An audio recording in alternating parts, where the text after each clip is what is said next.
Good evening, all. Welcome to the week two problem solving session for the course Matlab programming for numerical computation. I hope I can start right now, or should I wait for like more participants to come?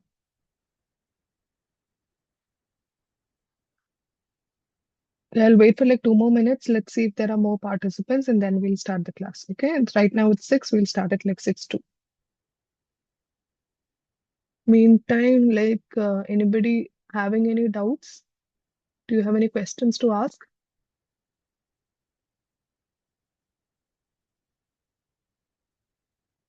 Okay. If not, let's wait for like 2 more minutes, and then we'll start the session.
So let's begin today's session.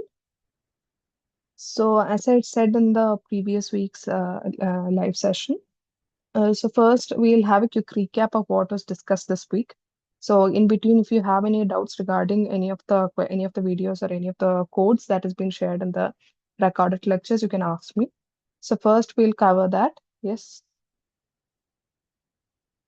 if you set cell array and structure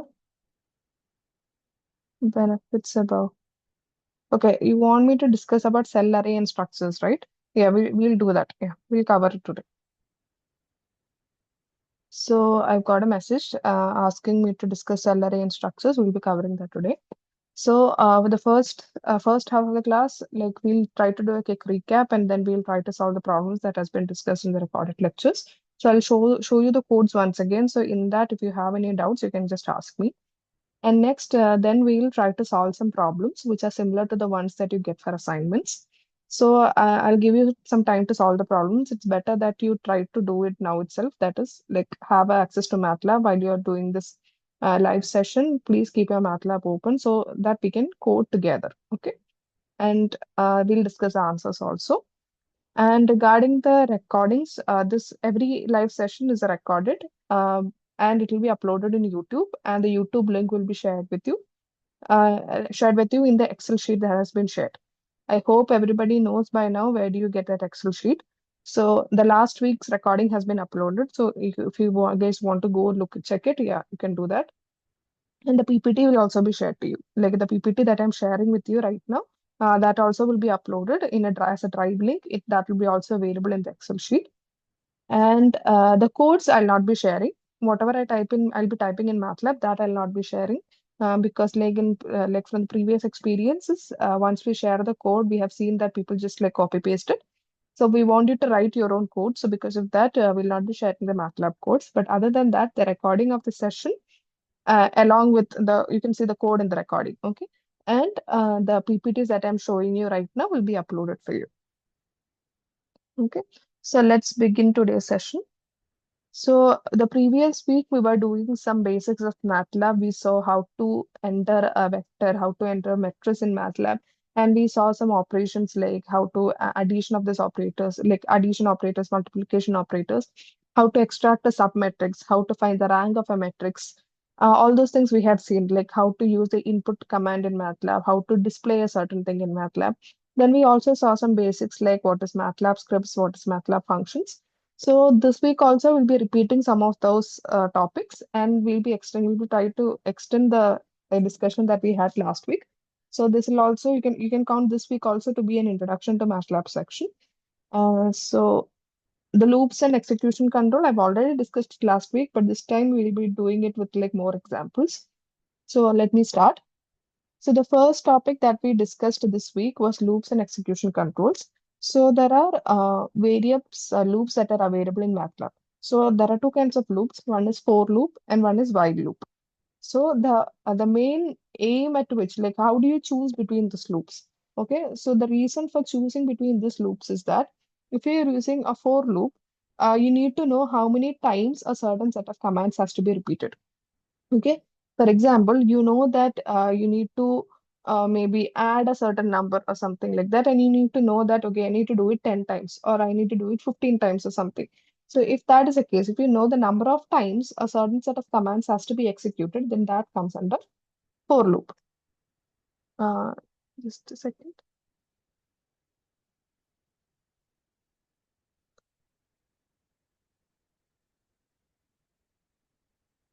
I hope we can see the. Hmm,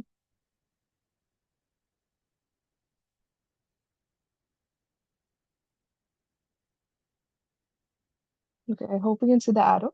So basically, you have like statement 1 to statement n, and that has to be repeated 10 times. So how does the for loop indexing work?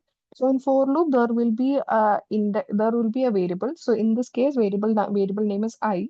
And what happens is the first time the for loop runs, it will take the first value that is assigned. So here you can see it is taken as I colon 10.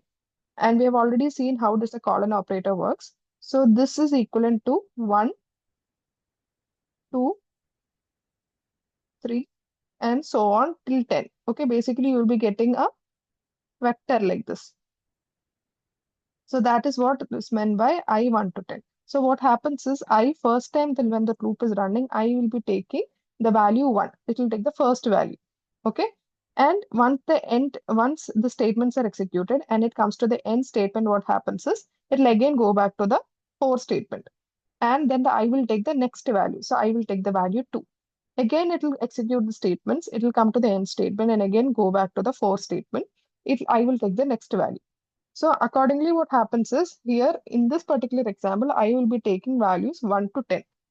So you can, if you want to skip certain values, you can do that also. I have told you already this colon operator, if you have done like this, I colon something like 2 colon 10 means you will be getting numbers from 1 to 10 with a difference of 2. So the first value will be 1, the second value will be 1 plus 2, 3, and the third value will be 3 plus 2, 5. It will go on like that. Okay, and you will be getting values until it reaches the value 10. So if you want to skip certain numbers also, you can do that directly. If you find that okay, there is no pattern for your I values, what you can do is you can straight away enter a vector like this, and you can enter the random numbers you want. Okay, so maybe it is 120, then it might be the 100, then you can again come back to 40. So if there is no pattern as such, what you can do is you can just type I equal to, then open the vector and type the values of I, the various values of i's that you need for the particular for loop. Okay, so that is how you work with for loop. You need to know that, okay, I have certain commands and that command has to be run for these many times. The number of times has to be known prior. Next is the while loop. So for the while loop, we use while loop when we know that, okay, I need to run a certain number of commands when a certain condition has to be satisfied. But I don't know how many iterations it will take for that condition to be satisfied. But I know that, okay, I need to execute the certain number of commands until a particular condition is satisfied. So in this case, it starts with the keyword while. So in the first example, before starting this loop, this variable has to be declared. Okay, so in the statement, I is not declared. So let me just type I is equal to 0. Okay, so this has to be declared beforehand. Okay, so first after the declaration, you start the while loop and it checks whether I is less than 10. Yes, 0 is less than 10. So it enters into the loop, executes this command. and then i's value is changed. So now i's value you can change it anywhere, anyway as per your wish. So in this example, i's value, what happens is this is incremented by a value 1. So I initially it was 0, now I becomes 1. Okay. Again, it meets the end statement, it goes back to the while statement. Okay. And now the I value is 1. Is 1 less than or equal, is 1 less than 10? Yes, it is true. So since this condition is true, again the statements are executed. Now I value becomes 2. Again, it's 2 less than 10? Yes, it is correct. Again, statements are executed. I value is incremented. So this goes on till think that okay, I value was 10. Now the 10 got incremented. Now I value is 11. Now again it goes back to while loop. Is 11 less than 10? No, it is not true. The condition is false. So when the condition is false, what happens is it will be immediately exited here. Okay. This set of commands will not be executed when this condition is false. For example, in this case, when I value is 11, you know that this condition is false. So straight away this loop will be exited here. So this is the difference between for loop and while loop. In for loop, you need to know that certain set of commands has to be repeated these many times. And in while loop, you should know that, okay, I have a certain set of commands and that has to be repeated until a certain condition is satisfied. Okay, I don't know how many times I'll have to run the loop, but it has to run until a particular condition is satisfied. That is when you use a while loop. Any doubts so far?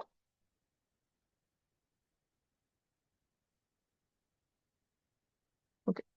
If not, let us move forward.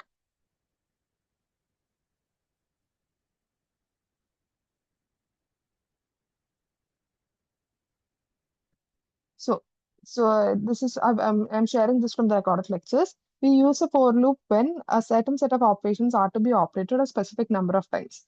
For example, we have to calculate the Fibonacci. I am sure that you know the Fibonacci series.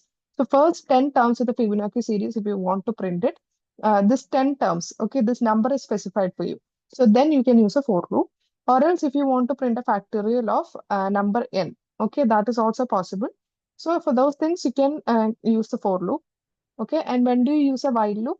You use a while loop when while loop is used when a set of operations is to be repeated if a certain condition is met. For example, find all terms of Fibonacci series less than value 200. Okay, you don't know how many terms will be there, but the Fibonacci series, you enter all the digits, and you have to enter until your value is less than 200.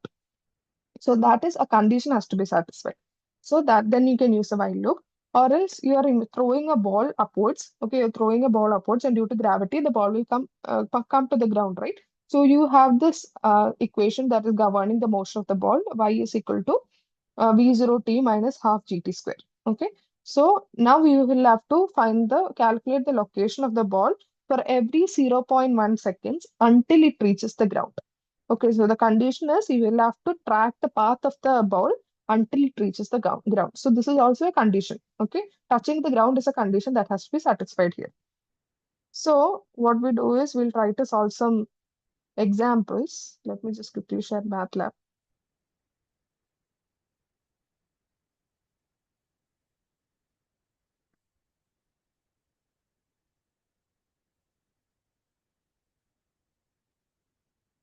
Just a second.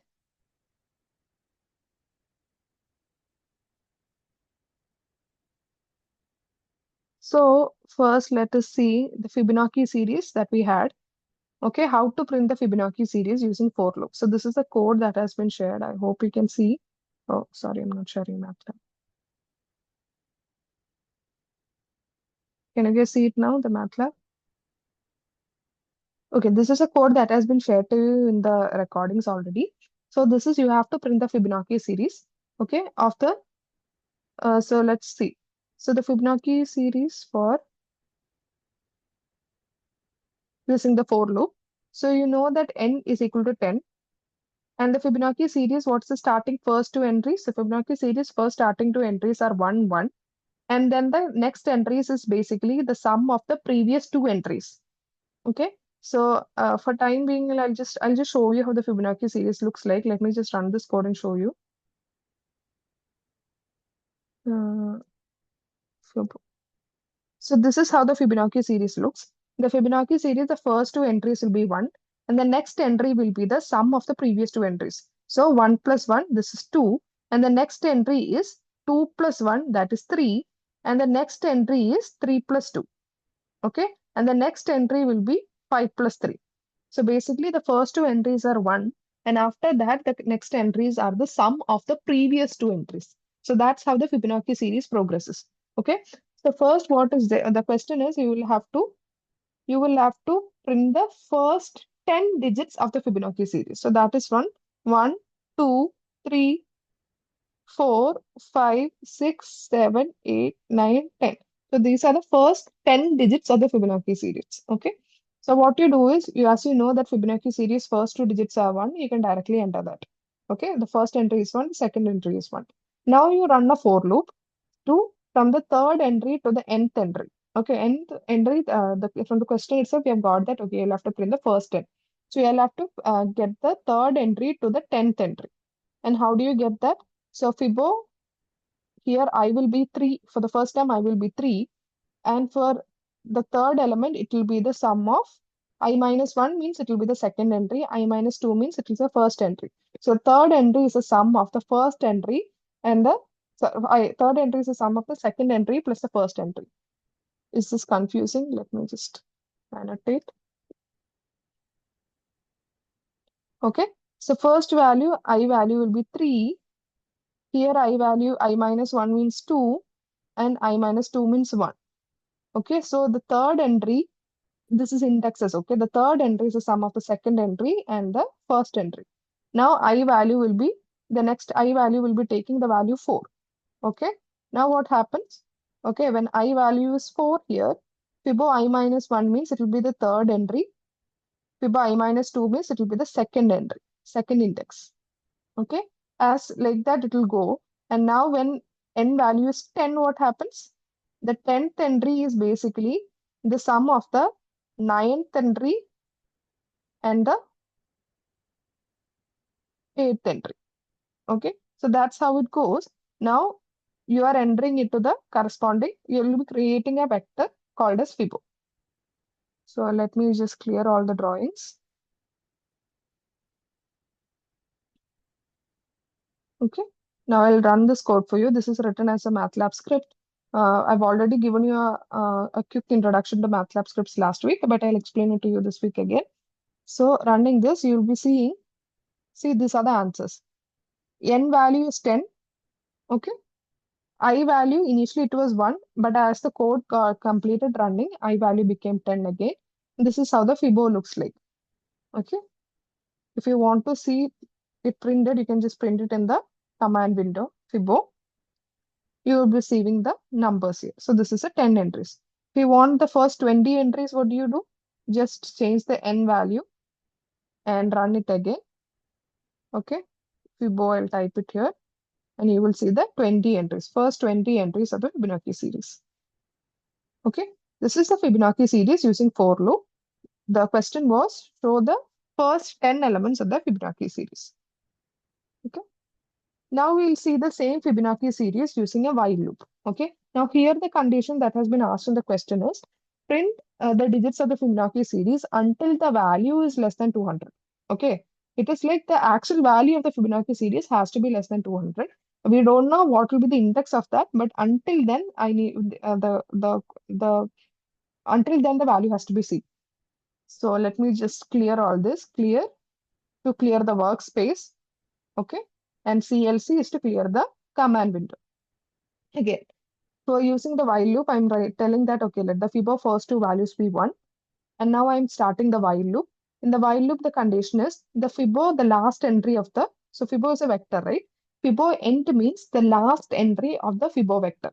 So the last entry of the Fibo vector has to be less than 200.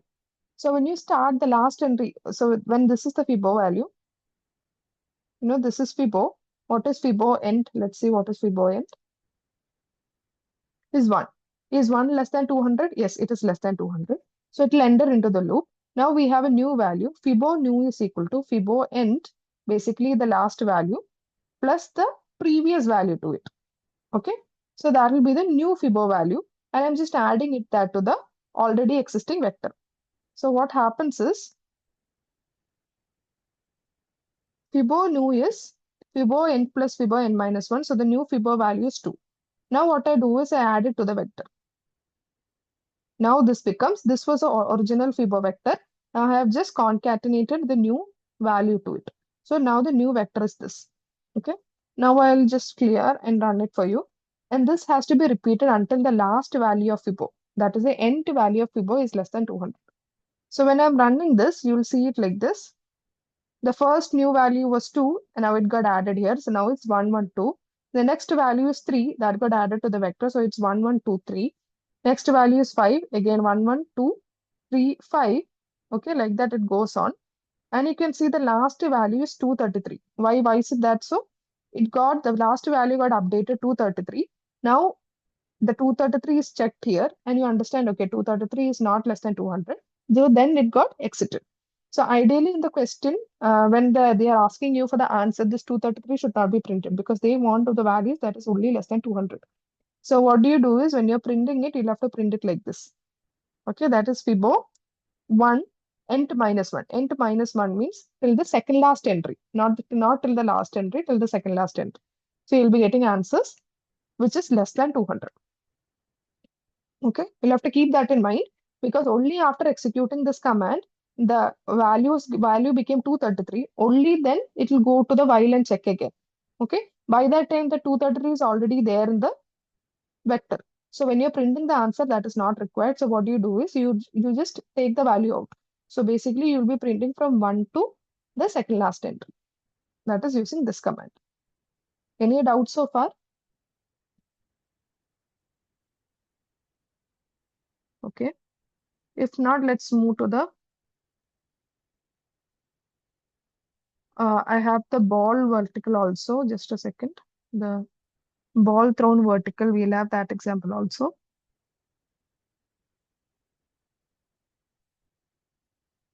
Yeah. So we already have the ball is thrown upwards. It already has an initial velocity, which is 20, and acceleration due to gravity, that is 9.8. Now I am tracking the position of the ball with respect to time. So it is said that the position variable is y and the time variable is t. So just a second, is this visible? Just a second.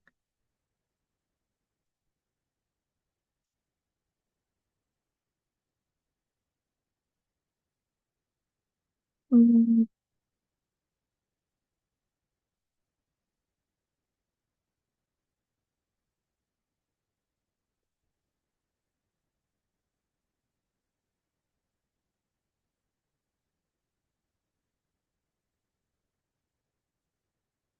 I want to increase the font size, but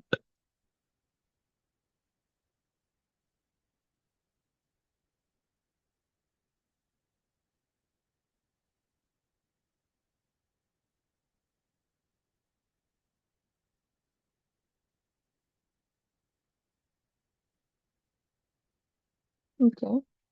I hope you guys can see the Matlab codes. Okay. So first value V0, it is 20. We have the variables and the Y value is the position coordinate and time we have T. So initially as the problem starts, the ball starts at the height 0 at time equal to 0. Okay. The ball is thrown upwards and then it comes down. Okay. Now what happens is at every 2 seconds, we need to track where the ball is. Okay. Hmm, just a second. Yeah. So now what happens is we have the while loop, and the question is we'll have to track the ball until it hits the ground. So Y position is uh, okay. The Y position it starts from 0, and we have to track the ball until the Y again becomes 0. So that is why we have the condition is Y end greater than or equal to 0. Okay. It cannot be less than 0. When Y is less than 0, it means that the ball has gone underground. Okay, it's gone below the ground. Because right now ground is our level at which we are comparing. So Y end greater than or equal to 0. Yes. Right now when you start Y is equal to 0. So yes, the condition is true. So we are displaying this command. I hope I've already discussed to you how to write the display command. In case you have any doubt, please to ask me in the chat box. I can repeat this again. Okay. So in the display command, we'll be writing at t equal to we'll be having the time printed here. and then we'll be printing the corresponding position. Okay. And then what happens is I am increasing the time. So time is increased by 0.1 seconds. And accordingly, the position will be calculated using the previous formula, which we already have, B0T GT GT square by 2. Okay. Time is incremented by 0.1 seconds and correspondingly, yes. Yeah. So I'll repeat the display command once again. Just give me a second. Let me just finish. So first, we have the time that is incremented by 0.1. So that is the previous whatever entry of the time it was, that plus 0.1. That will be the time. Now again, along with that time, we'll be calculating the corresponding y. Now what happens is, again, I'm incrementing the I value. Okay. Actually, this I value is not necessary. I value necessary here. Yeah, I value is necessary because I want to, I is the index. Okay. So I think it's a bit confusing. Let me just show you how the y value looks. So if you see, this is how the y and t looks. Okay. Right now, I just want the positions and time to be saved as a vector. That is why I do all this. So initially y value is 0, t value is 0. Now what happens is, okay, I'll display the command here. Okay, in the display command, what happens is display command can only work with strings. Okay, I've told you already. Strings means whatever you enter in like single quotes is calculated as string. So whatever you see in violet, this color, no, this is a string because it is inside a single quote. But numbers are not string. Okay, numeric data and character data are different. So when you have to use that instead a display command, basically when you want to display a number, you will have to convert the number into string data type. Okay, only then you can use the display command. So what I do is to convert the number into a string data type. In Matlab, we have a function which is called as num to str. Okay, so in num to str, you give the number. So ti minus 1 is actually a number. Okay, the number is 0.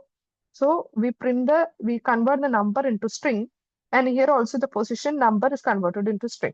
So now we have got several strings. One is this string, t equal to, then you have the number converted into string, then this location equal to is another string, and again we have the position, another string.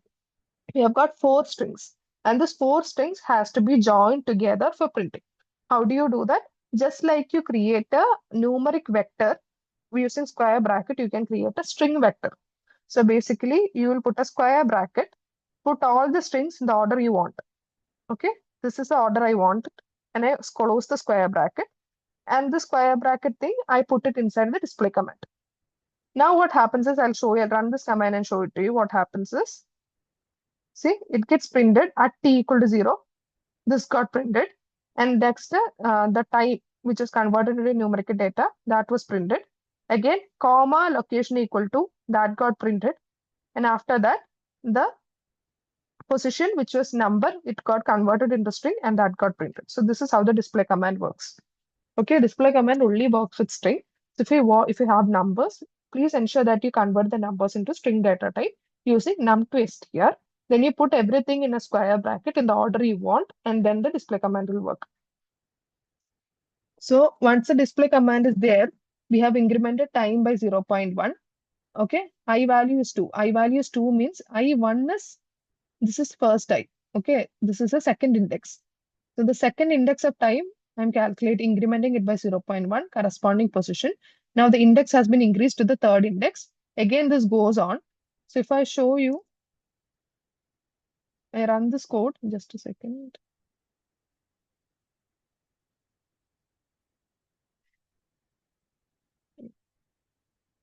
So if I run this code, I'll be getting, yeah. How can I get other recorded lectures? So there have been only one recorded lectures of the previous week that has been uploaded in the course website. I'll just show you just a second. Let me just finish this problem and then I'll be showing you where it is uploaded. Okay. So this is how it will be printed at t equal to 0, location equal to 0. At t equal to 0.1, time is incremented by 0.1. Okay. As you can see here, the formula is it has to be incremented by 0.1. Okay. And corresponding velocities position has been calculated. See. Now this get printed until the location b end. Y end is greater than or equal to 0. Okay. So then it will be printed till 1.6. After that, what happened is the y end became less than 0. So it didn't, all these commands didn't get executed, it automatically exited. So for that, it had to go till time t equal to 4. Okay. And so that is how you get the answer here. Any doubts so far in this question? Should I repeat any of the portions again?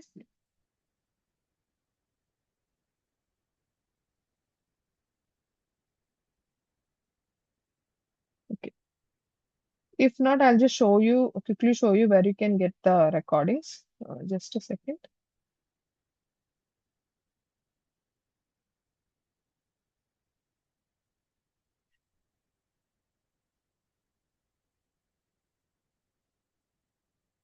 So this is your course website. Okay, I hope everybody has access to it. So now there will be a session recording here. Click it. You'll be getting click here to view the problem session recordings. Okay.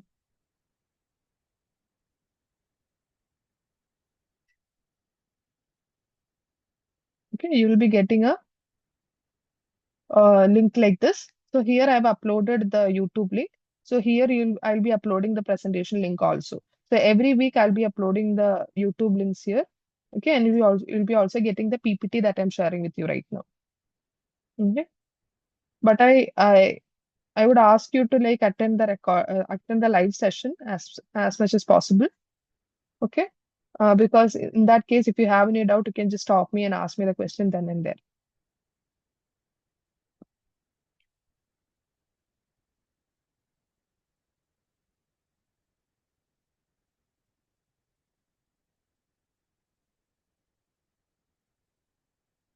So we have seen when to use the for loop, when to use while loop. Next is we'll be working with how to work with Matlab files. Okay. So there are two types of Matlab files. I've given you a short introduction last week, but I'll be repeating it again this time. So there are two types of Matlab files. One is Matlab scripts and other is Matlab functions. Okay. So in Matlab scripts and Matlab functions, you can understand that any Matlab file will be having a .m extension. Okay, it will be a file name and .m, which means it's a Matlab file. Okay, Matlab scripts or Matlab functions, both will be having a .m extension. Okay, and you can also have there is a source that is given to you. Okay, where you can see how to start with Matlab and all. You can go see this link if you want to. Now, when to use Matlab scripts and when to use Matlab functions. So Matlab scripts is basically it's the file containing a sequence of Matlab commands. And the Matlab functions also will have a certain commands, but what happens is important feature of function is the functions can take certain inputs, it can execute a sequence of steps, and it can return outputs at the end. Okay. So scripts, it will be just some statements that is given. Functions, it can take inputs, it can execute certain commands, and then it can give outputs. Okay. So that's how the functions work. Now, in MATLAB, statements are executed as if it typed down the command prompt. You saw the command window, right? And I ended certain things there. So just like how the command window works, MATLAB scripts also will be working in the same way. But MATLAB statements that are executed in functions own variable space. So this might be that might need a little bit more explanation. I'll come to that. So that is called as the scope of the variable. Okay. So before coming into the scope of the variable, I'll just quickly show you how example of MATLAB script and MATLAB function. So let me just clear the workspace. So this is a workspace. I'm clearing this.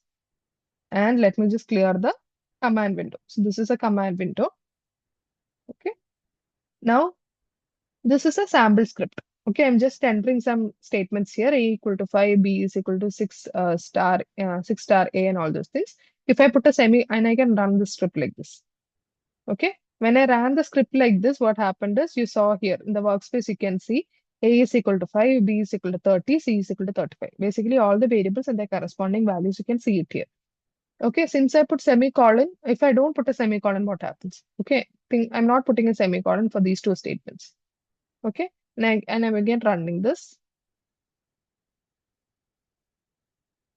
Just a second.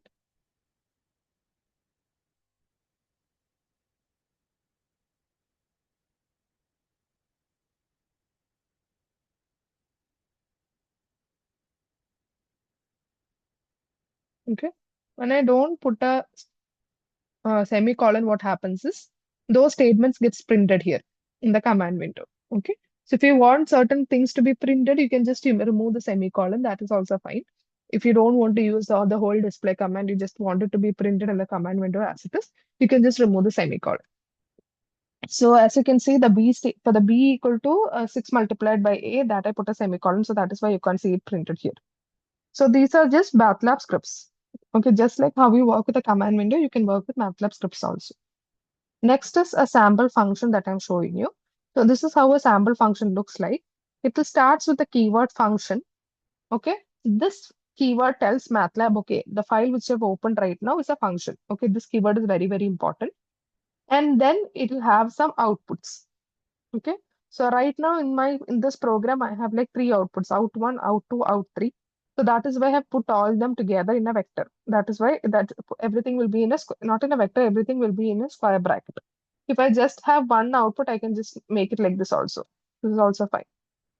Okay, if I just have one output, I can just write it like this. Since I have three output, you have to put it in a square bracket. Out one, out two, out three. I've put it in a square bracket. And this is the name of my function. This is sample function. I've named my function like this, and it can take in inputs also. Remember, the inputs will be written in a round bracket. Outputs will be in square bracket. So my inputs are in1, in2, in3. These are the inputs of my MATLAB function. Now I have a certain set of commands that has been executed. So basically, out1 will be input 1 plus input 2. Out2 will be input 1 multiplied by input 2. And output 3 is just the input 3 itself. Okay, so these are certain commands. And this end function, this tells MATLAB, okay, the function has ended. Actually, without the end statement also, this will work completely fine. But it is always a good habit to start a function and type the end command also. Okay, it's a very good practice that you follow. You should have the function and the end statement also together. Okay, now how do you call this function? How do you work with this function? To work with this function, basically, I have to give some variables like this to store the output value. You know the output value comes at out 2, out 1, out 2, out 3. If I want, I can use the same variable names, or else I can go for any other variable names. For example, let x comma y comma z, okay, be equal to sample function, and in the round bracket, I'll give the values that has to be given for in1, in2, in3. Okay, this need to be given some numerical values to work with it, right? So I'll be like, let it be 5, comma 10, comma 9. Okay, now what happens? I get answers like this. X is 15, Y is 50, Z is 9. What is X? X corresponds to the first output. What is the first output? It is the sum of the first two entries. So 5 plus 10, 15.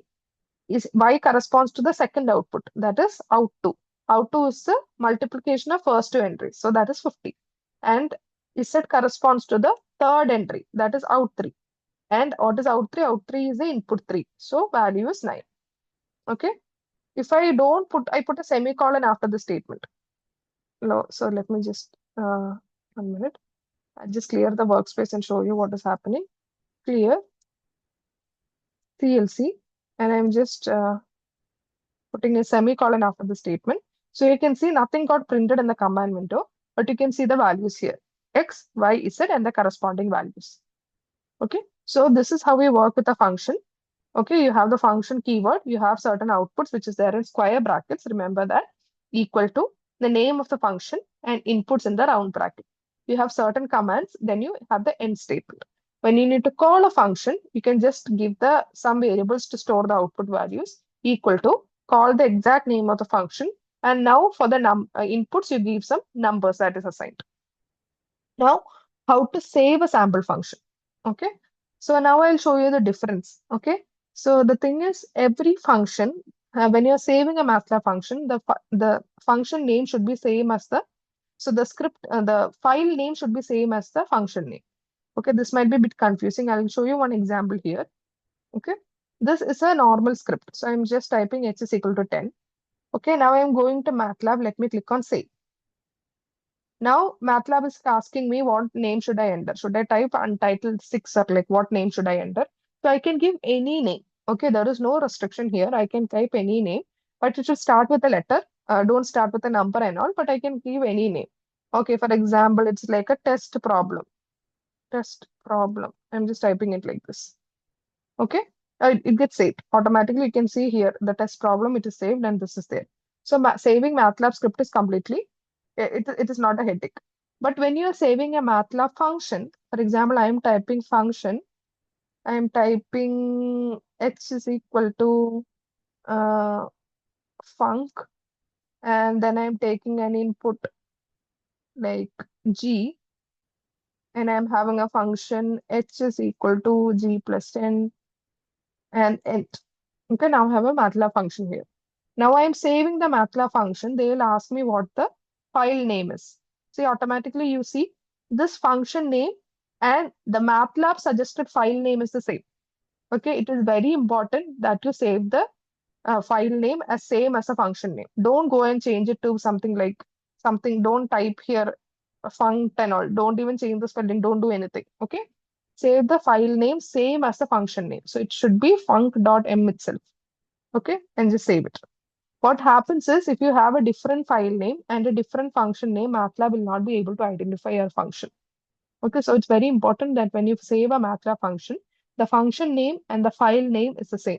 MATLAB automatically suggests you that, but don't, after doing all your calculations and everything, like when you're saving it, don't go and give it a different name. Okay, that will just ruin your code. So don't do that. So that is how we work with the MATLAB function. Now, there is something called as a scope of a variable. Just a second. So coming to the scope of a variable is that scripts share the variables with the workspace from where it was called. Typically, that means the MATLAB workspace. So whatever variables you're declaring in the script will be seen in the workspace. And the workspace is common to the entire codes that is there in MATLAB. Okay. So for example, okay, I have here a test problem. This is the workspace, right? So let me just clear all the workspace. Okay. And I'm typing and I'm running this MATLAB script. So now it became x equal to 10. You can see this variable in the workspace. Now I'm using a different, a different script, and I'm typing display or else, okay, let j be equal to x plus 10. Okay, and I'm saving it here as some name. Okay, and when I'm running it, you'll be seeing j became h plus 10. That is 10 plus 10, it became 20. So what happens is when you're running something in MATLAB script, that variables will be available in workspace. Once it's there in workspace, then from anywhere in the MATLAB, you can access this workspace. Okay, you can use it in a different function if you want this values. You can use like in a different script also. That is completely fine. So what happens is the scope is everywhere. The variables that you declare in MATLAB script, once you run it, the scope is everywhere. Okay, you can change the h values from here. Somewhere else also you can change the h values. So for example, test problem, then I had something y, no?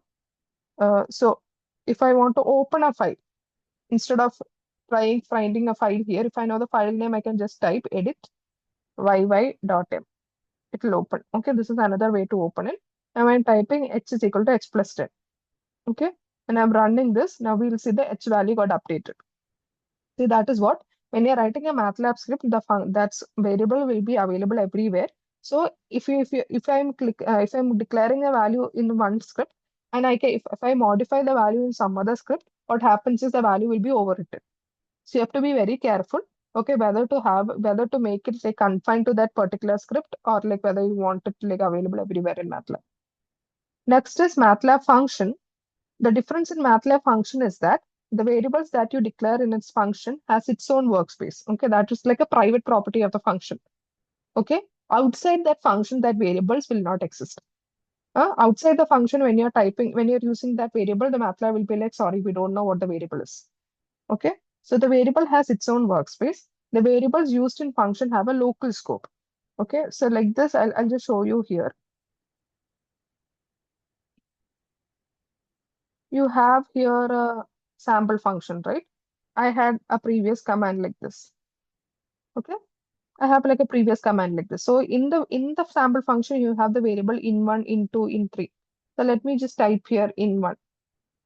MATLAB is like unrecognized function of variable in one. MATLAB doesn't know what out1 and out2 is. Okay. So these variables are only for the function. You can't use it outside the function. That is what is meant by scope. In script, if you're having a variable that is available everywhere in MATLAB, it has a global scope. But how otherwise, if in the function, what happens is function has its own workspace. It has a local scope. Variables declared in that function will be only applicable in that particular function. Okay. So that's about scope.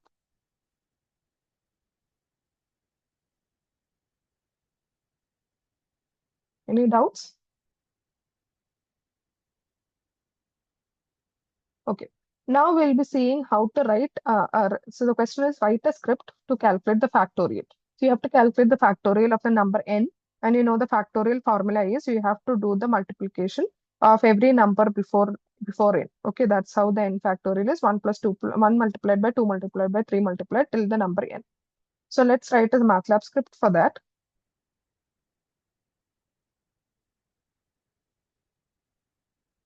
Okay, there's already the script written. So the script name is my fact. What happens is I take n equal to 10. I need the factorial of the number 10. The first number of the factorial, it's usually, that's how we calculate, it is 1. And the next number will be 1 multiplied by the next number. So basically, I value will be going from 1 to n. So n is equal to 10 and fact value is 1. And I'm taking 1, I is equal to 1 to n means I will be taking values 1, 2, 3, 4, 5, 6, 7, 8, 9, 10. Now what happens is fact value is equal to fact value minus multiplied by I. So it will be initially 1 multiplied by 1. So initially it will be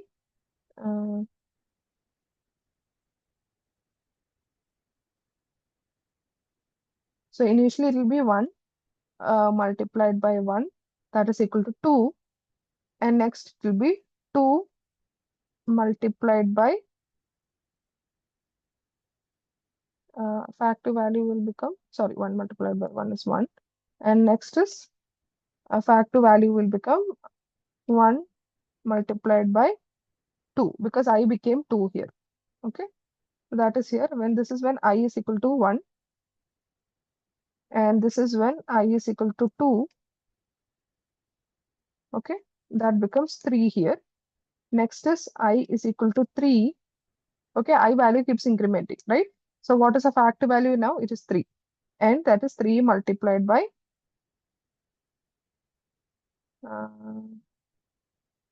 so just a second, I'm just making mistakes here. Okay, so that is 2 multiplied by 2. That is 4. So on it will go on. Okay. Now next entry is I value is, am I making a mistake here? Okay, let me just run this code and then we'll understand. Oh,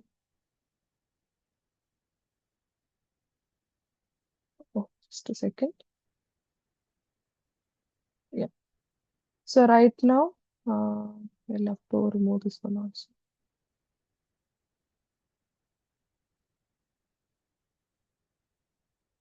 Okay. Yeah.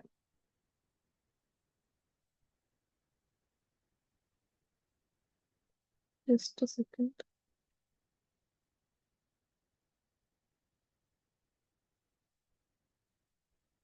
Clear. CLC. Yeah. Okay. So the first factor value is 1. And then you have 1 multiplied by 2, 6, 4, 8. It goes 2, 6, 24. It goes on like that. So the 10 factorial, this is the number. Okay. So that will be 1 multiplied by 2 multiplied by 3 multiplied by 4 multiplied by, it will go like that. So that is how the factorial goes on. Okay. So this is when you're using a for loop, but there is another simple way of doing the factorial. So there is already a function which is called as prod. Okay. Prod, what happens is if I have an array like this, 1, 3, 4. I remember I have an array like this. Okay. Then I'm calculating. Okay, let me give a name to the array. Let my array name will be a equal to, this is my array name. If I'm calculating prod, A, what happens is it will be calculating the product of all the elements of the array. So that is 9 multiplied by 3 multiplied by 4. So that will give me 12. Or else I can do prod. Okay, inside itself I can give an array 9, comma, 10, comma, 5. Okay, so the answer will be 9 multiplied by 10 multiplied by 5, that is 450. So now if I want like, if I want a factorial of number 4. So what happens is I have to just give all the numbers till 4 here. 1, 2, 4. What happens? Answer will be 1 multiplied by 2 multiplied by 3 multiplied by 4. Basically, that is a factorial. Okay, so straight away you will be getting the factorial using the MATLAB function prod. Okay, this is another simple way of calculating factorial. So this is a MATLAB script. Now, the next part of the question was, write a function to calculate this particular series. The series is f is equal to c0 plus c1 x plus c2 x square till cn xn. And c0 value is 1. And c1 value is, if c1 value is 1 by 1, c2 value is 1 by 2, cn value is 1 by n. So that will be the coefficients. And you will see the x1, x values goes from 1, x square. The power keeps on increasing. So you'll have to create a function to create this. Just a second.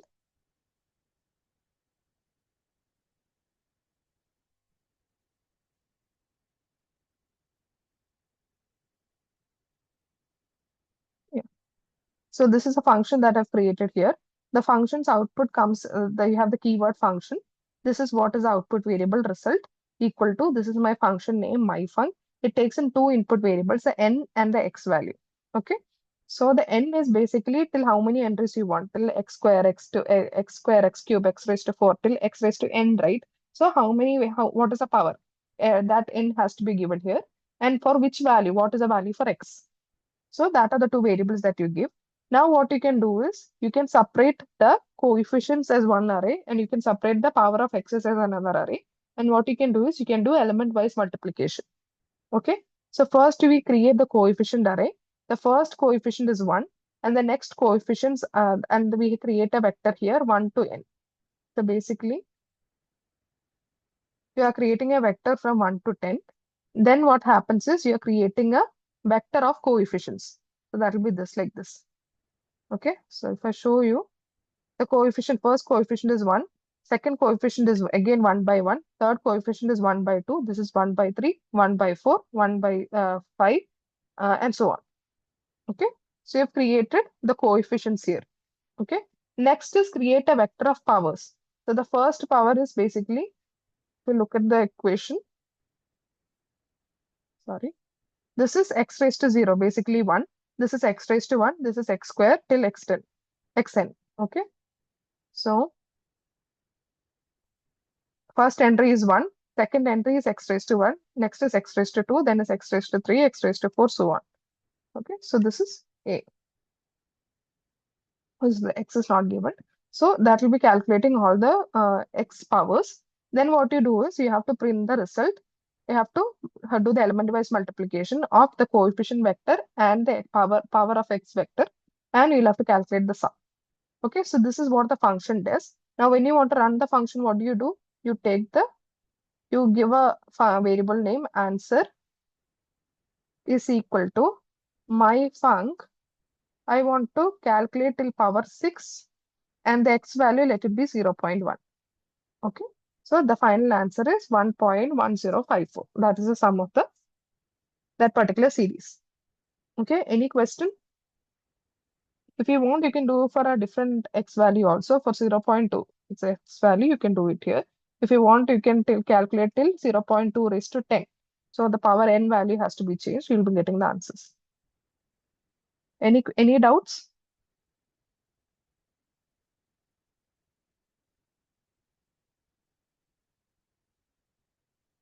Okay. If not, let us move forward to the next topic of discussion. Okay. So this is a general guideline that you'll be following, when to use MATLAB function, when to use MATLAB scripts. So we use scripts when you want to have small calculations, when you want to make small calculations like factorial, plotting, basic computing, etc. For that, you can use like Matlab scripts for like simple small calculations. When I using Matlab functions calculate values R as a function of variables. So when you have like some set of variables and then there's a formula governing that or something like that. So when you have like that, you can use a function. Or else when you want to pass the function values to some other MATLAB functions. So for example, for solving ordinary differential equation, there is a MATLAB function which is called as ODE. Okay, ODE 45 is a MATLAB function for that. So this ODE 45, if you want to send in send in some equations or something like that of that sort, then you can use a MATLAB function. Calculate properties such as function of temperature, concentration, current. Okay, when you have equations governing all this, it is better to use a MATLAB function. Or for all other purposes, if you don't have any specific reasons like this, for all other purposes, we can use a MATLAB script. Okay. So here we have I think that right now MATLAB scripts and MATLAB functions, you have got an idea about it. If you have any doubt, you can ask me. Okay. Otherwise, we'll just move on to the next topic. So the next topic is the structures and cell arrays we had discussed last week. If I want, I'll just give you a quick recap once again. But first, let's cover the structures. So structure is like you have like, for example, you imagined, okay, my name is Sandra. Okay, so imagine that I am an entity and I have certain properties that is associated with me. For example, my height, my weight, the my age. Okay, so these are some entities. These are some properties that are associated with me. So in this structure, in this case, what happens is the name of the structure will be Sandra, and I'll have certain variables. My first variable will be height, second variable will be weight, and the third variable will be age. And I'll have values corresponding to it. Okay. So when you have to have an entity and associated variables, what you do is you create this as a structure. And why do we do it? Is because it is very easy to change values in the future. It is very easy if you want to transfer this data to some other functions or some other scripts. Okay, when you're writing large codes, it is very easy to transfer these values. So that is why you create structures. So this is the basic syntax of MATLAB structures. Basically, it has a keyword struct. Okay. So this is the name of the structure. So as I said here, the entity's name, if, the earlier height, weight, age example, the entity's name was Sandra. So in this case, my entity's name is param equal to struct is the keyword that you use. And param has three variables, alpha variable, beta variable, gamma variable. So I'm saying alpha is equal to 1, beta is equal to 0.2, and gamma is equal to 0.005. Okay. So now I'll just quickly show you how this works. Just a second.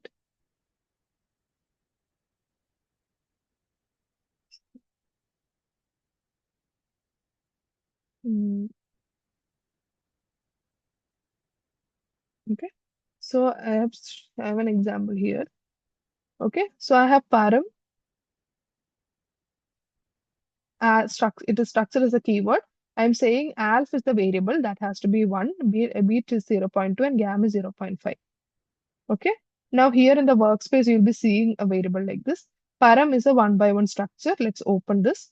You will see fields like this. So this is a param, it's a structure. It has three fields. First field is alpha, for the value corresponding to is 1. Next is beta, value corresponding to is 0.2. Gamma, the value corresponding is 0.05. Okay. The same thing, if I don't enter without a semicolon, you will be able to see it here. Param, it is a structure and these are the fields. Now, if you want to access a particular value, what do? You have to just type param dot alf. You will be getting the value. Param dot b. You will be getting that corresponding value. Param dot gap. You will be getting that particular value. So this is how you store the values into a particular variable. So you can group certain variables into a particular entity. That is what the structures are doing. Okay. So now we have a question here to answer. Okay. So the question is, you have a phi equal to 1 plus 0.t plus 0.005 t square. Basically, this equation, phi is given as this equation, and I need to calculate the integral of this phi from t0 to t1. T0 is 300 Kelvin, T1 is 373 Kelvin. We can use the Matlab solver called as integral for calculating the integral of this function. Okay. So how do you do it? First, they have asked us to use the structure also. So for first, with the structures, you've defined this value. Okay. And then you use the Matlab integral to solve the question. So let's see how to work with this Matlab integral function. Okay.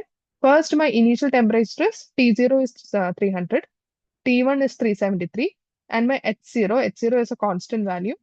H0 is a given. Sorry, this is not the question. Just a second. Yeah, yeah. So first what I do is I have written a function here. What happens in this function is it will take a variable t and p. Okay. So P is basically the values, the structure values that I'm giving, and T is the corresponding temperature. So basically, this is the equation. I'll be calculating phi using this function. So basically, phi will be P dot alpha, whatever alpha value is there, then P dot beta multiplied by the corresponding temperature plus P dot gamma multiplied by the corresponding temperature square. Okay, then I'll be calculating alphas accordingly. Okay, how to use the integral function, MATLAB integral function. If you don't know how to use, clear CLC, you can type help integral. You'll be seeing how to use the integral function. So integral function numerically calculates, evaluates integral, and this is the syntax how you have to use it. You have to give the function, okay, whichever function you want to calculate the integral of, that function has to be given here, a comma b. A comma b means it will be the T0, T1 here. That is a lower limit and the upper limit has to be given. The function, comma, lower limit, upper limit. Okay. This is how you use the integral function, and final integral you will be getting in this answer here. Okay. So first we have given the function name like this. So in our case, the function is polyfun. Okay. The polyfun is a function that calculates phi. Now what happens is you need to give the input, you need to give the upper limit and lower limit. Okay. So this is how you, okay, so this is a statement that has to be run, the statement. Okay, I is equal to integral. Okay, you'll have an integrating variable, so we have to say that the integrating variable is capital T. Okay, and this is a function that has the phi is equation T comma param. Why is param given here? This gamma beta alpha, you don't know what the values are, so for that I am declaring a structure here. So basically I'm saying this is a structure. I declare the structure first. Now I've got the values of alpha, beta, gamma. Now I take this value here. I just comment this. Okay. I'm calculating the integral here. Okay. I is equal to, we'll be getting, this is the integral. Basically, this equation was integrated and upper limit was applied minus whatever you get in the lower limit. The normal integration, what you do with pen and paper. Okay. If you want to cross-check the answers, what you can do is manually this equation you can integrate. So it becomes P alpha T, P beta T square by 2, and this becomes P gamma T cube by 3. So that is what you get when you integrate this equation now with respect to T. Okay. So I am just cross-checking it here. The first value of T0 is equal to 300. Okay. Now I'm typing this value here. H0 is P alpha T0, P beta T0 square by 2, P gamma T cube by 3. Okay. Here they don't know what P is. P is nothing but the parameter structure itself. P is equal to param. Okay. So this is when you apply the lower limit, this is the value. Now this is the upper limit. Upper limit is this. Now let me calculate the upper limit value. Normal integration, how you do with pen and paper. We've got two values. Now what is the actual integral? You will have to subtract this, right? So that is actual integral is h1 minus h0 when you do with pen and paper.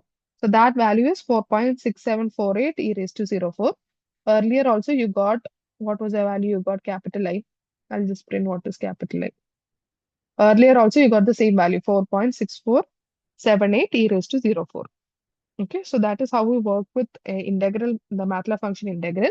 You need to give the function that calculates whichever integral you want to find, that has to be given in the form of a function.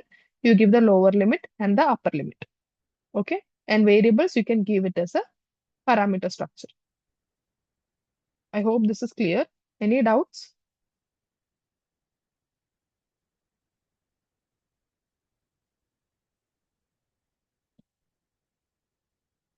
Okay, just a second. Okay. Now the same using the phi, they have asked us to solve this as ordinary differential equation. Okay. So you have a function like dH by dt is equal to phi. Phi is nothing but it is also an equation of temperature. Okay. Now they have said that initial condition at t temperature T0, H value is H0. Now we'll have to find the or we'll have to solve this ordinary differential equation. Basically, as an answer of ordinary solving this ordinary differential equations, what you'll be getting is you will be seeing for different values of t, what will be the value of H. The starting value of t and starting value of H is given. Now as t changes, what will be the value of H? Okay, that's what we need to find out. For solving this ordinary differential equation, we already have inbuilt MATLAB commands. As I said, ODE 45 is used for solving this ordinary differential equation. We'll quickly see the syntax. Don't worry if you don't understand this part, because in the coming sessions, we'll be having 1 week completed, like assigned for ordinary differential equation. Okay, then you'll understand how to use this. Okay. Mm,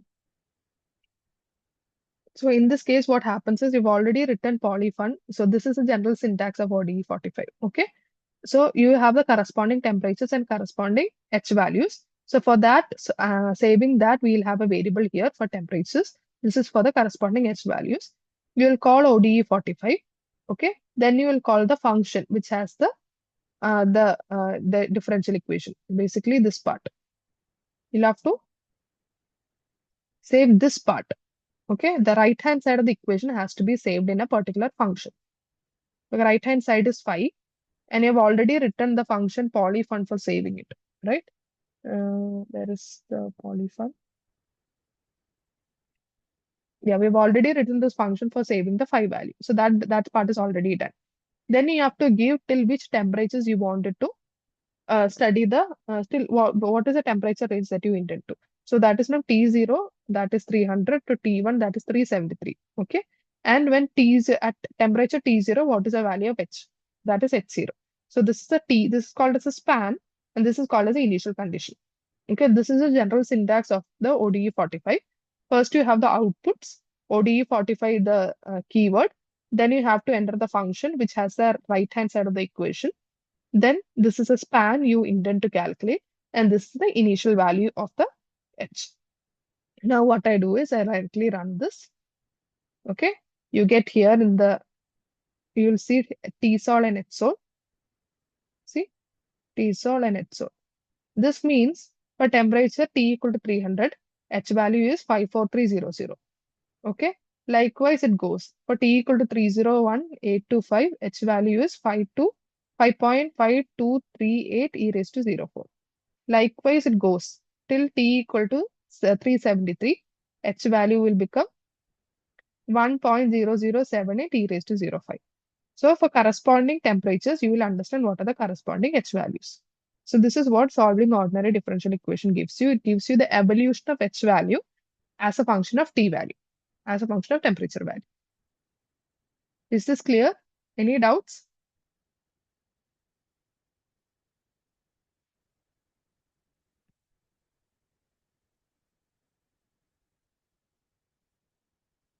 Okay, before going into this, I'll just quickly explain cell arrays also, because somebody had asked me in the comments. Okay.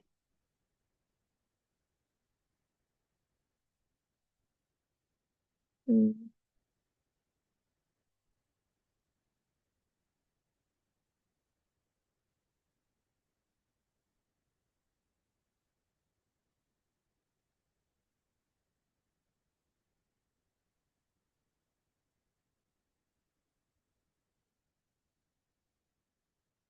mm, this doesn't even- Okay. Cell array is basically it will be just like arrays itself, but just that you can like group multiple what is a multiple data types. Okay. So for example, it starts with curly bracket. Okay, normal array starts with a square bracket, right? For cell array, it starts with a curly bracket. And you remember that for a normal array, you can either combine numbers or else see basically different entries could be numbers or different entries could be characters. You can't mix these data types. But in cell array, you can do that. For example, array A is equal to, you can write 45, comma, um, Sandra, comma, mm, would be this. Okay. Sandra, comma, Matlab. See, you can enter different data types like this. Okay. And what is A1? You'll be getting this one, like the first cell array. Okay. Okay, this is how you have to access. So declaring the cell array, you have to declare it using the curly bracket. You can mix up like any data types you want. You can have numbers, you can have strings, you can have characters, whatever you want. And when you want to access a particular cell array, you can use curly bracket, the index of it. So sorry, A2, you'll be getting the second index. Okay. And if you want,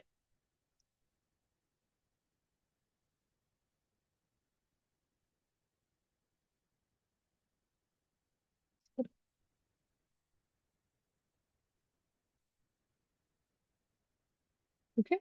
You can keep on adding arrays also. So right now I just replaced A's third index to be T. So A's third index was Matlab. Now the Matlab got replaced by the character T. Now I'm just typing A's fourth index has to be Matlab. So now you can see A got expanded. Now it has four entries and the fourth entry is Matlab. Okay, all the operations that you do it in the array, the square bracket array can be done in cell arrays also. Then the cell array is just that you will have like different data types that can be mixed. And you have to declare always using a curly bracket. When you're accessing this particular element, that also has to be used using curly bracket. Okay, any other doubts regarding parameter, like regarding structures and cell arrays?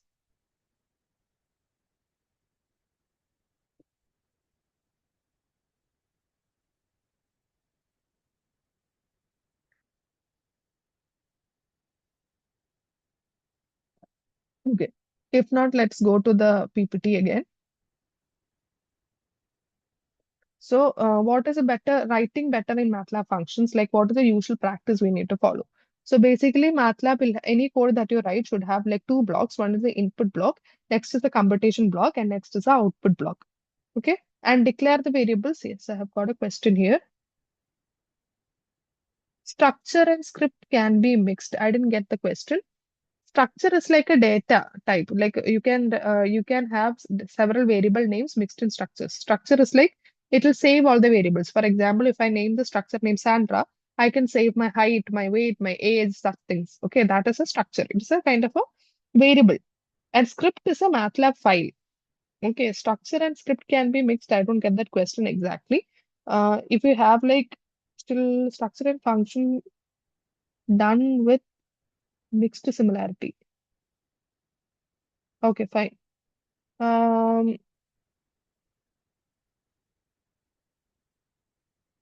like I didn't get your question, Usha. If you can you please unmute yourself and ask me once?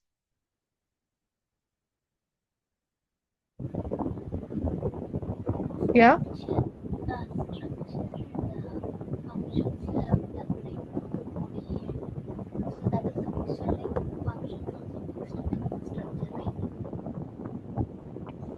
Okay. I see and please mute yourself. Your audio is not clear. Your audio is not clear. Please mute yourself.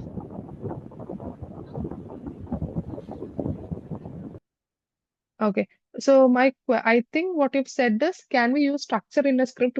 Can we use structure in a function? Is that the question? I'm not sure.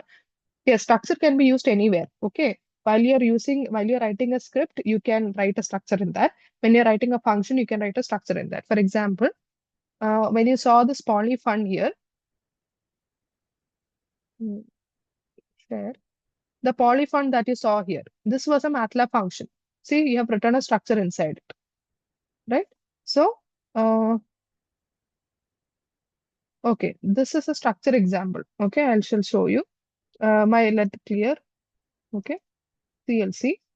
Okay, I'm writing let example. It will let this be the structure name. Okay, equal to, then the keyword has to come. This is what tells Matlab that I'm entering a structure. And then A be my first variable, that value be 90. And B be my second variable, that value equal to 80, 89. Okay, and C be my third variable, and that value is equal to 100. See, now I get example, it is a structure with field A equal to 90, B equal to 89, C equal to 100. So this is a structure. Structure is a way in which you can like combine different variables. Now, what is a script? Script is something you write in MATLAB. Okay. So what you can do is I can type A, okay, 1 minute. Sum is equal to 10. Then I can write, if I want, I can write this command here also. Okay. Let me just save this script example. Okay. Clear. CLC. I can run the script. So you can see sum is equal to 10. Example is a structure. So this is how you use, you can, in a script, you can write anything. Just like you enter in the command window, you can write anything in a MATLAB script. Now MATLAB function is something like this. Okay. So in MATLAB function, it will have a keyword MATLAB. It will have the keyword function. It will have an output. It will have a function name and it will have some inputs. In that also, you can modify the function if you can modify the script if you want, sorry, the structure if you want to. Okay, so this is like in this P is a structure that has been passed to this, and the P's alpha is extracted, P's beta is extracted, P's gamma is extracted. For example, here, example dot A means I'll get the value of A. Example dot B means I'll be getting the value of B. Okay, so here my param structure is like this. Okay, I can type param dot alpha. I'll be getting the alpha value. Okay. Structures can be written anywhere. It can be written in a struct function. It can be written in a MATLAB script. Anywhere it is possible. Scripts and functions are MATLAB files. Okay. And structure is like a data type. Like you have vectors, you have matrices, and structure is a data type like that. Okay. Is that cleared your doubt? Like, do you have like further doubts? Did that clear your doubt, Usha?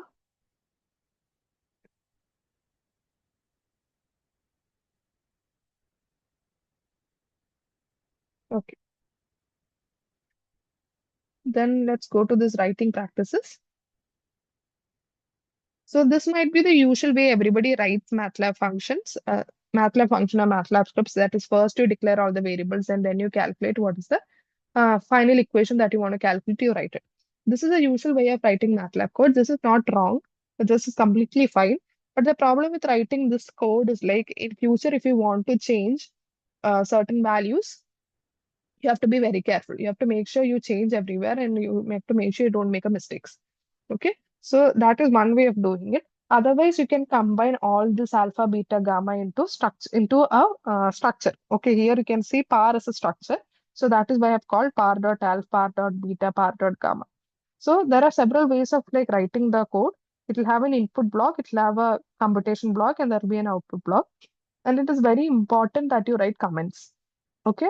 So the green what in MATLAB, when you have to write comments, you start with a percentage sign. Okay. So I'll just show you here an example. So here I'm just writing a comment. Okay. Uh, comment.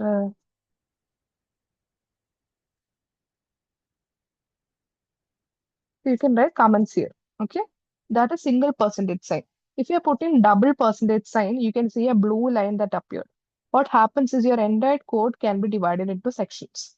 Okay, when you do a percentage sign here, again I put a percentage sign, again you see this is a section.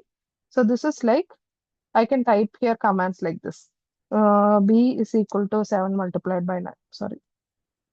Okay. Whatever you see in green color will not be executed. Okay. So this is section 2 because this is section 1, this is section 2. I'm typing b is equal to 9 multiplied by 8, and this is section 3, and here I'm typing v is equal to 10 divided by 3. Okay. Now, what is the benefit of writing the sections and commands is that when you're running this together, everything will run. Okay, you will see sum equal to 10, example equal to structures b equal to 72, there's v equal to 3.33. Everything will run together. But it is easy for you to read. You understand, okay, this is the first section, this is section 2, this is section 3. So when you're writing the code, when you want to divide into into parts, so that future when you come and when you read it, it is easy for you to understand. If you want it in that way, you can write this in sections. Okay, that is completely fine. Or else another benefit of running it in sections is that you can run different sections separately. You don't have to run everything together. Just click on somewhere on one section, and on Matlab, on top you will see an option like this, a run section. Okay, you can run. So only this first section has been run. Again, I'll clear this CLC. I'm clicking somewhere on the second section and I'm doing run section. You will see only that particular command is running. So if you want to run it section by section also, that is possible. Okay. So that is how we use MATLAB commands and MATLAB, the percentage signs and double percentage signs. Now let me just check time.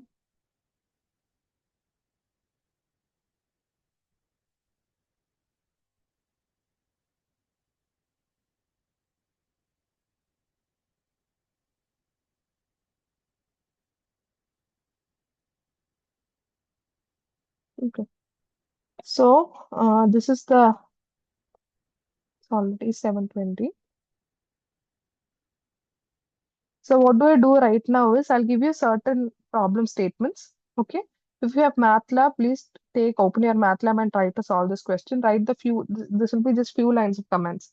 Try to write the few lines of comments and let me know once you get the answer. You can write the answers in the chat box. Okay. I'll give you like 3-4 minutes and then we'll discuss the answers. Okay. Even if you don't have access to MATLAB, just take a pen and paper and try to write the codes for this. Okay, because in this subject it's very important that you practice. Okay, without practice you will not be able to learn the subject. Okay, just by reading or just by listening to what I'm telling will not help you. So it's very important that you practice. So I'll give you like some time. In case you have any doubt in the question, please do ask me. Otherwise, just do it by yourself and then we'll discuss the answers.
Anybody has an answer for this question?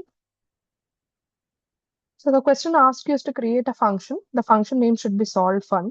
You should take R as an input and it should compute the following array. So the array is 5, 2R, R, then it is like basically, uh, so it's, I think it's a matrix, right? So it's a matrix, it's a 3 by 3 matrix. Okay, and B, there is a vector 2, 3, 5. Now I have to compute the determinant of A and find X such a way that AX is equal to B. Uh, I've got an answer here. Yeah, somebody has given me the answer for determinant of A. I'll give you like, then I'll do one thing. Just I'll give you 2 more minutes so that if you can find X also, just put in the chat box. After 2 minutes, I'll discuss. Okay.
I've got an answer. So let us see. Okay. We have written a function solve fun. So let's go to the MATLAB code.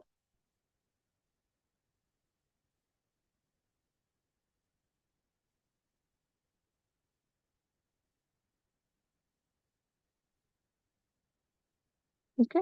So we've written a MATLAB function. So the MATLAB function, what it does is the name of the MATLAB function is solve fun, and it takes an input R. Okay, based on R, basically you have to print the matrix A. A, the first entry is 5, 2R, R. Then next is 3, 6, 2, R minus 1, and 2, R minus 1, 3R. So this is the matrix A. You have entered the B vector here. Now to find the determinant of the, so you give a numeric value for R will be substituted here. And based on that, you can calculate the determinant. For calculating determinant of a matrix, you have an inbuilt MATLAB function det. So det, the determinant will be calculated here. Now you have to calculate the value for x in such a way that ax is equal to b. Okay. So what happens is, I'll just write here, ax is equal to b. How do you calculate x then? X is nothing but uh, inverse of a multiplied by b. Okay. So this is how we do it in max, right? So that's the same thing you have to follow here also. I'm just putting it as a comment. Okay. So x is equal to inverse of a multiplied by b. Another way to calculate this there is a command like this, a backslash b. Okay, it's not the normal slash, it's a backslash b. This does the same as inverse of a multiplied by b. Okay, both of the commands are the same. I just wrote it here so that you will understand. You'll understand both will give you the same answer. So what should be the R value? R value should be 1, right? So let's see. So there are two outputs here. One is determinant, other value is X. Both is given as outputs here. Okay. So let me just type here determinant and X value equal to solve fun. R value should be 1, right? So this is what I get. The determinant is 64. Okay. And the X value is this. Yeah, you've got the right answer. Usha, you've got the right answer. The determinant X value is 0.03125. Next is 0.2344 and 1.6875. You'll get three values for X because it's a 3 by 3 matrix, right? So you'll have three values of X. So good, very good, Usha. So I want others also to do the same thing. Okay, try to do the answer. Even if it is wrong, it is fine. Okay, I just want you guys to attempt it. Okay, but the answer is correct, yeah, well and good. So I'll just get an idea whether you guys have understood what has been discussed in the class. If anything needs an extra explanation, I'm very open to discuss that again. Okay, so that will be the first example. Let's go to the next question.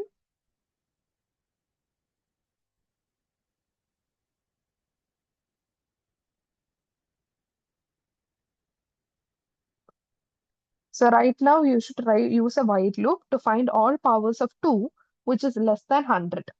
Okay, and then what you have to do is you have to print all powers of 2 and the numbers of values possible. How many entries are there before the value hits 100? Okay, again, I'll give you 2-3 minutes and then we'll discuss the answer.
Okay, let's discuss the answer. I've got somebody has answered me. Again, Usha has given me some answer. Let's check.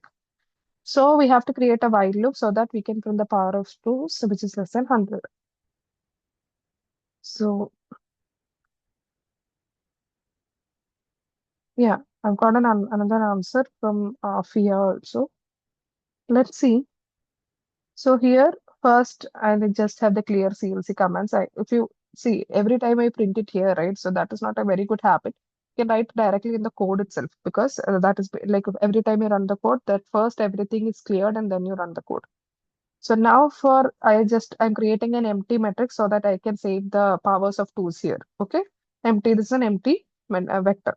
Now I value is 0. Num is equal to 1. I is basically for counting. Okay, this is what it counts. Now num value is 1 for the first time.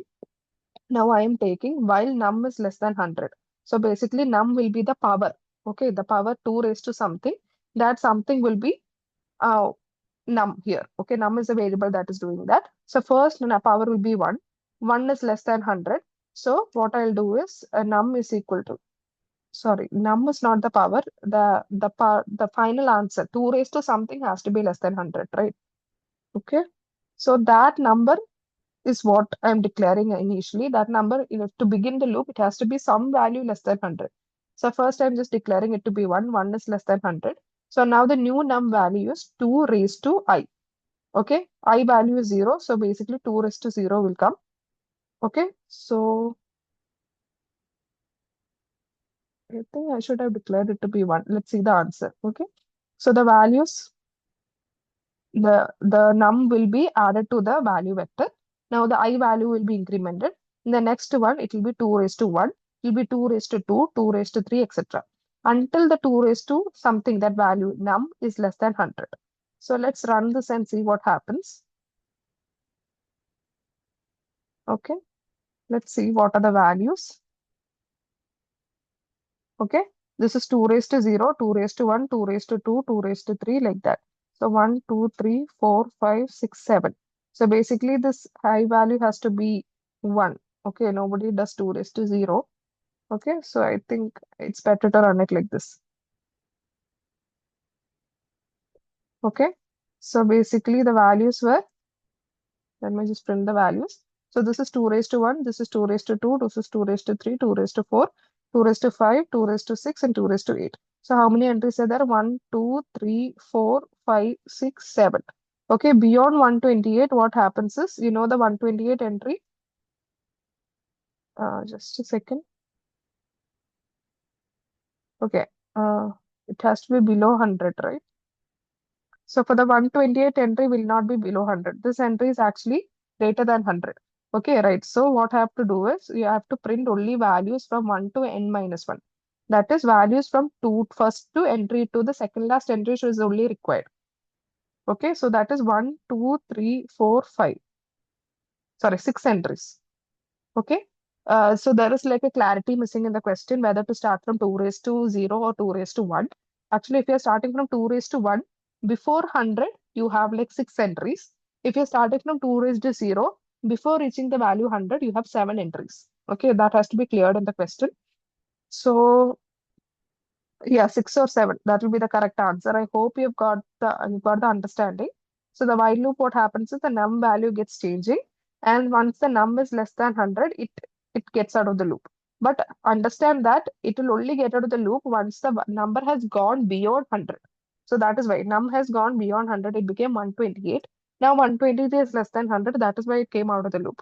Okay, but when you're printing the answer, you don't want the 128. You want numbers less than 100. So you print values from first to the second last. Okay. So yeah, if you are including, yeah. So that will be how many entries are there? It will be either 6 or 7 depending on where you're starting from. Okay. I've got everybody has got the right answer. Yes, you've got the right answer. If you're starting from t equal, sorry, if you're starting from 2 raised to 0, then there are 7 entries. Okay, Usha and Afia, both of you have got the right answer. So now this is the second question. You have to calculate the value of the series. Okay, n equal to 5 for two cases you have to find. First part is for n equal to 5, find the value of the series. You can either use a for loop or an array. Both are fine. Using a loop, you can keep on incrementing n value. N value goes from 2 to n or 1 to n. Okay, then it becomes 1 by 1, 1 by 2, 1 by 3 like that. We are using a for loop. Or if you are using an array, what you can do is you can create an array for 1 to n. Okay, and you can do element wise division. I'm just giving you hint, element wise division, and you can add it if you want to. Okay, you have to find the answer for n equal to 5 and n equal to 10. Right now, you can use any of this method and just let me know the answers and then we'll discuss.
Okay, we got some answers. Yeah, yeah, let's discuss the answers right now.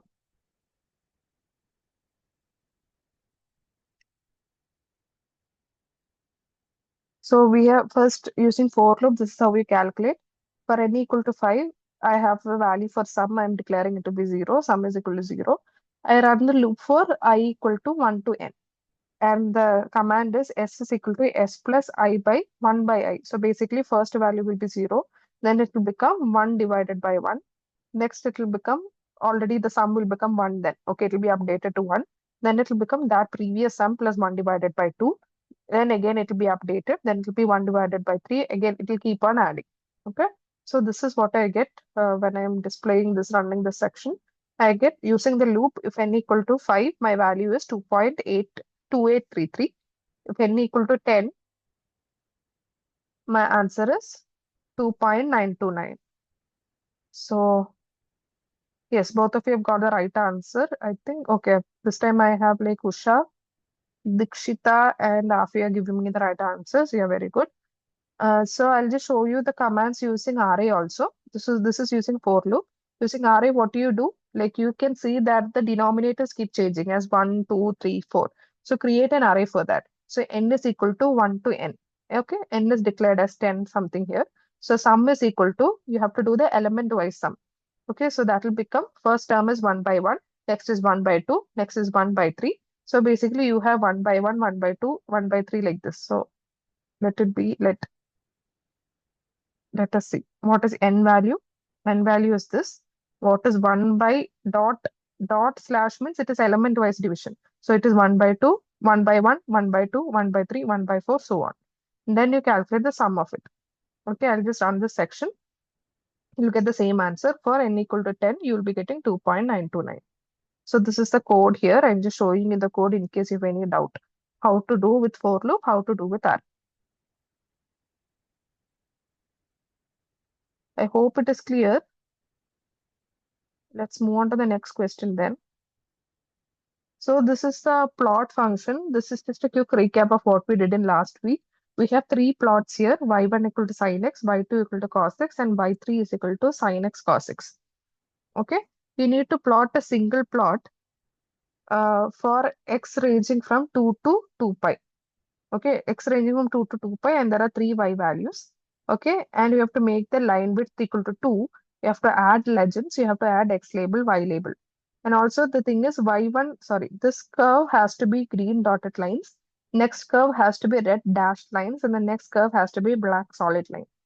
Okay, so just I'll give you just 2-3 minutes. Okay, so take your time and then try to write the command that is required to run this thing. Okay, I don't know if you can type, it will be long enough for you to type in the chat box. Or else, if you have already got it, just type done. Okay, just type done in the chat box so that I'll understand that you've done it. And then we'll discuss the answer. Okay, I'll give you 2-3 minutes.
Yeah, I'll just discuss the answer. I've got, oh, okay. Mehat has given me a message. So let's just discuss the answer. Okay.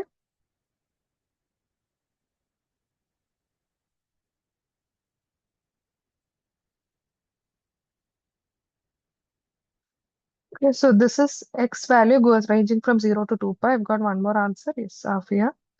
Okay. So the values range from 0 to 2 pi with a difference of 0.01. Okay. So this is my X vector. Y value is sin x, y2 is cos x, y3 is sin x multiplied by cos x. Okay. Since both are vectors, you have to do element-wise multiplication. Okay. Otherwise, it will show that it will follow the rules of matrix multiplication and it will show there is an error because the sizes doesn't match. Now, how do you plot it? If you have three plots, you can just write x and y's of the three plots together. So this is x and y of the first plot, x and y of the second plot, x and y of the third plot. Okay, and for line width, that the keyword is line width, and then you write line width equal to 2. Now, if you want dotted lines, this is how you write it. Uh,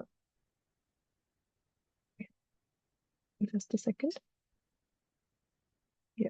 If you want dotted lines, it will be dot G, dotted green line. This is dashed red line. So two dash and red. Okay. If you put a single dash, it means you're having a solid line, and K stands for black. So this is dotted green line, dashed red line, and this is a solid black line. And x limit has to be set for 0 to 2 pi. Remember that the limit has to be in a square bracket, okay, inside the round bracket. So this is x limit. X label is set to be x, y label is set to be y. And legend, always you write it as a cell array. Okay, that is how the usual practice is. So the legend will be first declared as a cell array, a sin x, cos x, sin x, cos x, and then that will be given to the function legend. Legend is the Matlab command for adding legend to the graph. And this is an extra term, grid on or grid off. So basically, I'll just run this command to show you.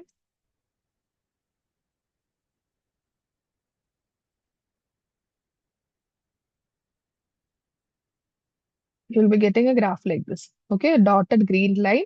You will have the dashed red line and solid black line.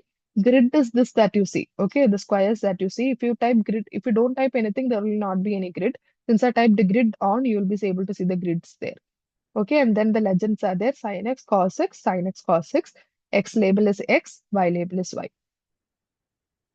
Okay, so this is the command for getting the curve.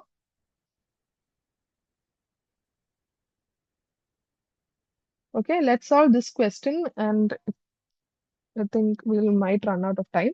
So just give you 3 more minutes and then we'll discuss the answer. What you need to do is you need to write a MATLAB function for calculating area of a trapezoid. The MATLAB function should accept a structure. The structure name is dimension. Okay, adds the input and it should return the area as the output. So the function input should be the dimension, which is a structure, and the output should be the area. Okay, additionally, write a script file to define the dimensions of a trapezoid. Okay, dimension of the trapezoid, the dimension should have length, first base, length of second base, and distance between the two bases. Okay, and if you remember the formula for calculating the area of a trapezoid is that is half multiplied by b1 plus b2 multiplied by height. Okay, you can just Google if you have confusion how to calculate the area of trapezoid. I'll give you 3-4 minutes and then we'll discuss the answer. Okay.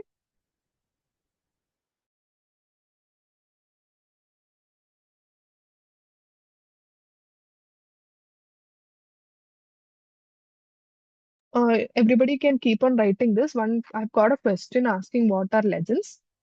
So legends are the box that you see in this here. Okay, the square box that you see here.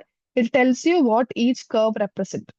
So that is called as a legend, the box that you enter here. So here the green dotted line corresponds to sin x, the this red corresponds to cos x, and the black corresponds to sin x cos x. So the legend is this box that you see. Uh, so so if you see here, you can see if you enter, if you work with a figure, the figure will have edit options. Okay, it will have insert options. So this is, you can see legend here. If I click here again, you will see the legend goes missing. Okay, if I again click here, insert legend, you will see the legend here. So this is this box which tells you what each curve corresponds to. Okay, I hope that clears your question. This is a question here. I'll just okay. I'll just give you 3-4 minutes. Okay, and then we'll discuss the answer.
As we are running out of time, let's discuss the answer.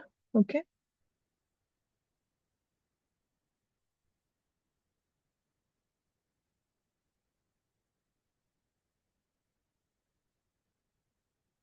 So, so basically, first we need to declare this is a script. Okay, I'm declaring a structure here. The structure name is dimension, and it has base 1, which is equal to 10, base 2 equal to 20, and height equal to 30. Okay, I've given some dummy values here. Okay, the main purpose is how to write, like, do you know, like, we need to identify that whether we know how to write a structure and function and whether we know how to work with all these features. So dimension, this is a structure here. Then I have created a function which is called as traps area. I give the input as its dimension and area as the output. And then finally I display it. Okay, this I display area of the trapezoid. This area is a numeric data. I convert it into string and write it as in centimeter square. Now let's see the traps area also. So edit uh, trap area. Okay, so this is the function. I have the keyword function, the output area. This is the name of the function. It takes in dimension as input.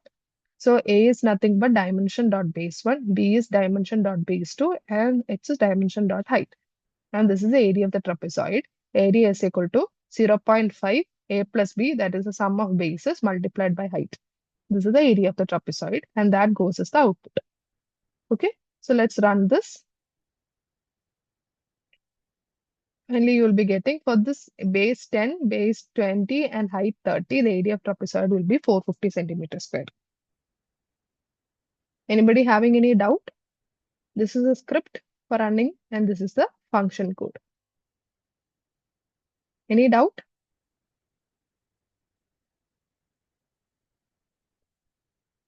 If not, let's move on to the last question. Okay. Yeah, I've got a. Okay. So this is a last. This is a famous series which is called as a Maclaurin series. This is how the series works. For e raised to a, that is can be approximated as 1 plus a plus a square by 2 factorial, a cube by 3 factorial, a raised to 4 by 4 factorial. We have to create the series either using a for loop or using array. Okay, and here they've given find e raised to 0.5. A value is 0.5. I'll just give you a quick hint.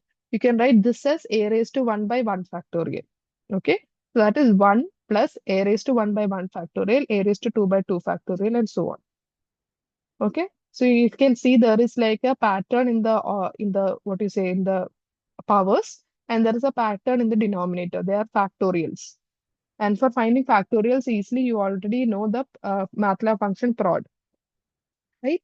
So these are the hints that I'll give you. I'll give you 2-3 minutes and then we'll discuss the answer. So this will be the last question of today's session.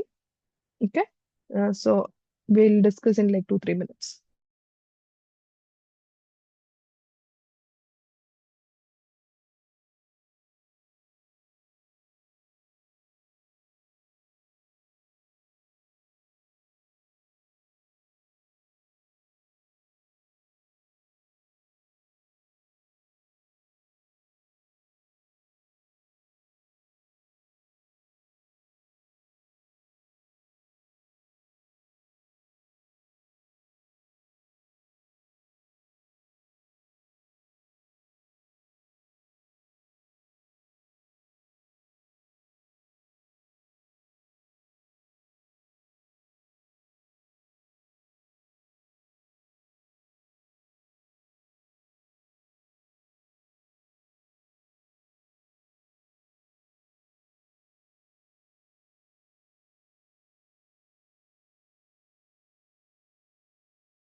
Yeah, there is one question regarding the plot. Instead of dashed lines, if you want dots, you have to use this. Okay, others can continue doing this question. So I think that is problem. Yeah. If you want dotted lines, you have to put the colon operator. That is for dotted lines. Okay. Dashed line means you have to put two dash. Solid line means a single dash. For a dot, you have to put the just the colon operator. And G indicates the green color. So you have to first write the line specification, line style, and followed by the color. So this is colon G. Is that clear?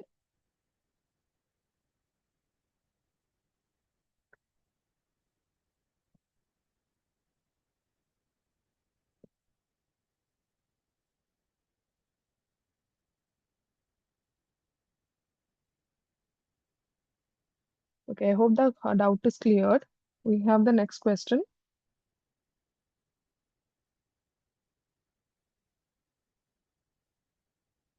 Yes, we are running out of time. I'll quickly discuss this. So we have to calculate for E equal to 0.5. Okay, now let's see the answer.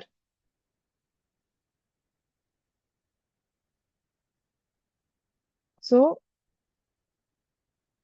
I'm doing it for like 100 terms. Okay, you can do it for any number of terms. That is fine. I'm doing for 100 terms. A means 0.5, right? E raised to 0.5. So that is A. And the first entry is 1. And the second entry will be I value goes from 1 to n. Second entry will be already existing sum plus A raised to I, that is 0.x, that is A raised to this one. A raised to 1 divided by 2 factorial, A raised to 2 by 2 factorial. Here, A value is 0.5. Okay. So A raised to the power divided by, for calculating the factorial, you can use the prod. Okay, 1 to I. This will calculate the product of all the numbers, that is the total product of the numbers from 1 to I. So you keep on adding that to the sum. And finally, I'll just run the section. I'll be getting the answer to be 1.6487.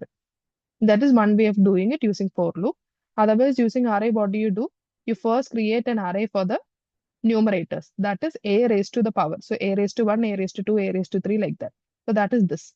A raised to each and every element of the vector. And that has to be divided. That can be divided element-wise division by the respective factorials. So you know what product does. The product, if you give 1 colon 5, it will give you the product of 1 multiplied by 2 multiplied by 3 multiplied by 4 multiplied by 5. There is something called as cum prod. Okay. That is basically cumulative product. What it does is, it will calculate 1 multiplied by 1, then 1 multiplied by 2, then 1 multiplied by 2 multiplied by 3, then 1 multiplied by 2 multiplied by 3 multiplied by 4, and 1 multiplied by 2 multiplied by 3 multiplied by 5. Basically, this is 1 factorial, this is 2 factorial, this is 3 factorial, this is 4 factorial, this is 5 factorial. Okay. So basically, you can get it that directly if you use this command CUM PROD. Okay. And then you use element-wise division. And here the first element 1 is missing, so you have to add it separately. So using this also, you'll be getting the same answer, 1.6487. Is this clear? Any doubts? This is the code.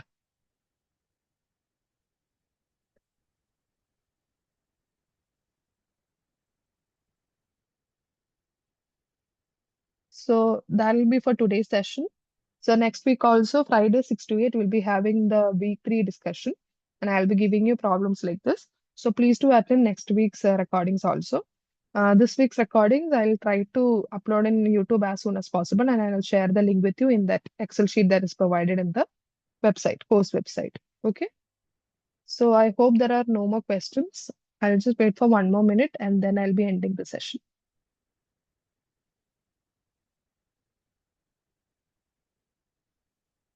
Okay. So thank you all. I'll be ending the session now. Yeah, thank you. Let's meet next week.